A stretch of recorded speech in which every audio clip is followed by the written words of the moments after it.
ತಾಳಿಕೋಟಿ ಪಟ್ಟಣದ ಬಿಸ್ತಿಗಲ್ಲಿ ಜಮಾತ್ ವತಿಯಿಂದ ಆಯೋಜಿಸಲಾದ 3 ದಿನಗಳ ಹೊನಲು ಬೆಳಕಿನ ಬಿಸ್ತಿಗಲ್ಲಿ premier league tennis ball cricket tourney ಶನಿವಾರ ಅದ್ಧೂರಿಯಾಗಿ ಆರಂಭಗೊಂಡಿದೆ.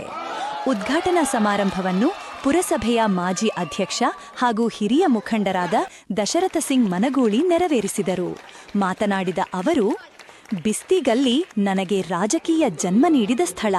ಇಲ್ಲಿ ಜನತರಿ ನೀಡಿದ ಪ್ರೀತಿಯಿಂದಲೇ ಹಲವು ಬಾರಿ ಪುರಸಭೆ ಸದಸ್ಯ ಹಾಗೂ 3 ಬಾರಿ ಅಧ್ಯಕ್ಷನಾಗಿ ಸೇವೆ ಸಲ್ಲಿಸುವ ಅವಕಾಶ ಸಿಕ್ಕಿದೆ.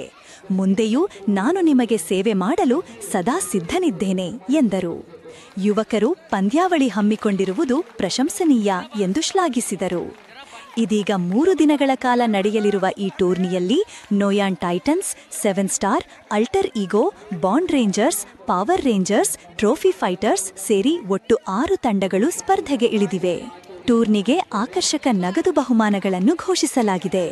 ಪ್ರಥಮ ಬಹುಮಾನ 10,000 ದಶರಥ ಸಿಂಗ್ ಮನಗೂಳಿ, ದ್ವಿತೀಯ ಬಹುಮಾನ 5,000 ದಸ್ತಗೀರ್ ಕಲಬುರ್ಗಿ, ತೃತೀಯ ಬಹುಮಾನ 2,500 ರಾಜ ಅಹಮದ್ ಕಲಬುರ್ಗಿ, 4ನೇ ಬಹುಮಾನ 1,500 ದಿಲೀಪ್ ಸಿಂಗ್ ಹಜೇರಿ.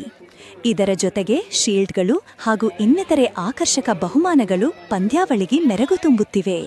ಉದ್ಘಾಟನಾ ವೇದಿಕೆಯಲ್ಲಿ ಬಿಸ್ತಿಗಲ್ಲಿ ಜಮಾತ್ ಅಧ್ಯಕ್ಷ ರಾಜ ಅಹಮದ್ ಕಲಬುರ್ಗಿ, ಕಾರ್ಯದರ್ಶಿ ಬಾಬುಸಾಬ ಮುದ್ನಾಳ್, ದಸ್ತಗೀರ್ ಕಲಬುರ್ಗಿ, ಪಿಂಟು ಹಜೇರಿ, ಇಬ್ರಾಹಿಮಸಾಬ ಕೆಂಭಾವಿ, ರಫೀಕ್ ಮುರಾಳ್, ದಿಲೀಪ್ ಸಿಂಗ್ ಹಜೇರಿ, ಅಮಿತ್ ಸಿಂಗ್ ಹಜೇರಿ, ಪಂದ್ಯಾವಳಿ ಸಂಘಟಕರಾದ ಮಹಬೂಬ್ ಎ ಕೆಂಭಾವಿ, ಅಬ್ದುಲ್ ರಜಾಕ್ ಕೊಡಕಲ್ ಹಾಗೂ ಅನೇಕ ಕ್ರೀಡಾಭಿಮಾನಿಗಳು ಉಪಸ್ಥಿತರಿದ್ದರು. ಈಗ 3 ದಿನಗಳ ಕಾಲ ತಾಳಿಕೋಟಿಯಲ್ಲಿ ಕ್ರಿಕೆಟ್ ಜೋಶ್ ತುಂಬಿದ ಸಂಭ್ರಮ ಮುಂದುವರಿಯಲಿದೆ.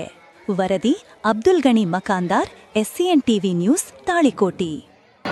ನಮ್ಮ ಓಡಿ ವತಿಯಿಂದ ಕಡೆಗೂ ನಾನು 60 ಸಲ ಆರಿಸಿ ಹೋಗಿ ಮೆಂಬರ್ ಆಗಿದೆ. ನಾನು 3 ಸಲ ಪ್ರೆಸಿಡೆಂಟ್ ಆಗಿದೆ ಮತ್ತು ಕೆಲಸ ನಾನು ಕೃಷ್ಣ ಹೊಳೆಯಿಂದ ಮಾಳೂರಲ್ಲಿ 56 ಎಕರೆ ಜಮೀನು ತಗೊಂಡು ಕೆರೆ ಮಾಡಿ ಅಲ್ಲಿಂದ ಈ ಕಡೆ